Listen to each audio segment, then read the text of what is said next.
एक चंद्रसेन नाम के राजा थे। अब महाकाल की महिमा कितनी अद्भुत है सुनिए। ये तो उत्पत्ति की कथा सुनी, लेकिन महाकाल के जो दर्शन करता है, इनकी जो पूजा अर्चना करता है, इसकी कितनी महिमा है। चंद्रसेन नाम के राजा थे, अवंतिका में राज्य करते थे। उनका नियम था प्रत्येक दिन भगवान महाकाल के दर्शन करने के लिए जाया करते थे। दर्शन करते और दर्शन करके जल चढ़ा करके फिर वापस आते। आप सब लोगों को भी महाकाल के दर्शन करने का बहुत बार लाभ मिला होगा। अपने राम को तो वहाँ हर कुंभ में अपना विराट कैंप लगता है। चारों कुंभों में कैंप लगते हैं, शिविर लगते हैं। लेकिन उज्जैनी के कुंभ का तो जैसे अभी इस बार प्रयाग में था, अद्भुत कुंभ था, अपना अद्भुत कैंप था। ऐसे ही उज्जैन में भी, महाकुंभ में भी उज्जैन के अपना विराट कैंप लगता है और बहुत जगह मिलती है अपने को, अद्भुत व्यवस्था होती है। अब सबसे सन्निकट आपके नासिक का कुंभ आएगा। एक बार हम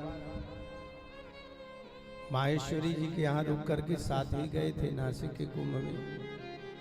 इस वर्ष अपना कैंप लगेगा, क्योंकि सभी अखाड़ों ने हमें मिलकर के जो ये पद जगत गुरु का दिया है, वो सब अखाड़े अब जगह भी दे अपने कैंप लगाने के लिए विधिवत जगह देते हैं।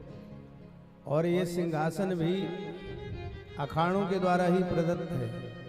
स्वयंभू कोई जगत गुरु अपने द्वारा इन सिंहासनों पर नहीं स्थापित हो सकता है। अखाड़े साधु संत महापुरुष सम्मान पूर्वक बैठाते हैं। सभी जगत गुरु महामंडलेश्वर सदगुरुदेव भगवान सब मिलकर। तो मैं निवेदन कर रहा था, वो चंद्रसेन नाम के राजा एक बाहर के राजा थे, उनका नाम था मणिभद्र। उन्होंने एक प्रसन्न होकर के भगवान शंकर की भक्ति देकर के इनको एक मणि दी, बड़ी दिव्य मणि थी। इस मणि को पहनकर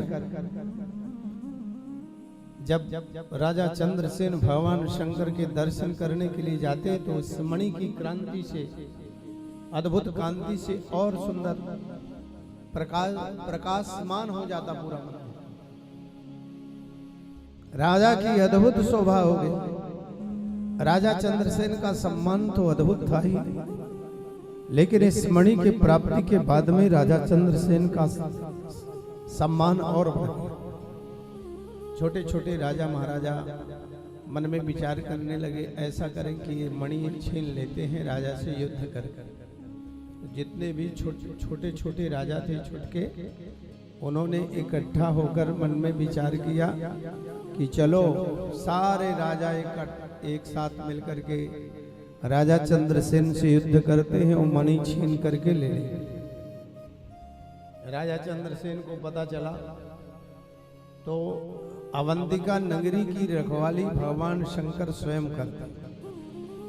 एक समझदार राजा थे, उन्होंने कहा आक्रमण के पहले, युद्ध करने के पहले हमें स्थिति तो देख लेना चाहिए। रात्रि में देखा जाए कि कहां से कैसे प्रवेश करेंगे। तो उज्जैनी नगरी में रात्रि में देखा गया तो भगवान शंकर के गण चतुर्दिक पूरे चारों तरफ अवंतिका नगरी का पहरा कर रहे थे। कोई एक सामान्य व्यक्ति अंदर प्रवेश नहीं कर सकता। फिर राजाओं की बैठक हुई और उस राजा ने बताया, क्यों व्यर्थ में आपत्ति मोल ले रहे हो?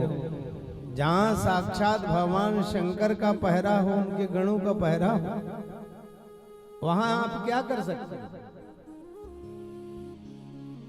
और वो सब राजा, छोटे छोटे राजा महाराजा चंद्रसेन की चरण शरण में गए। महाराज, हमसे अपराध हुआ, हमारी गलती को क्षमा करें। इस प्रकार से अद्भुत महिमा भगवान भोलेनाथ की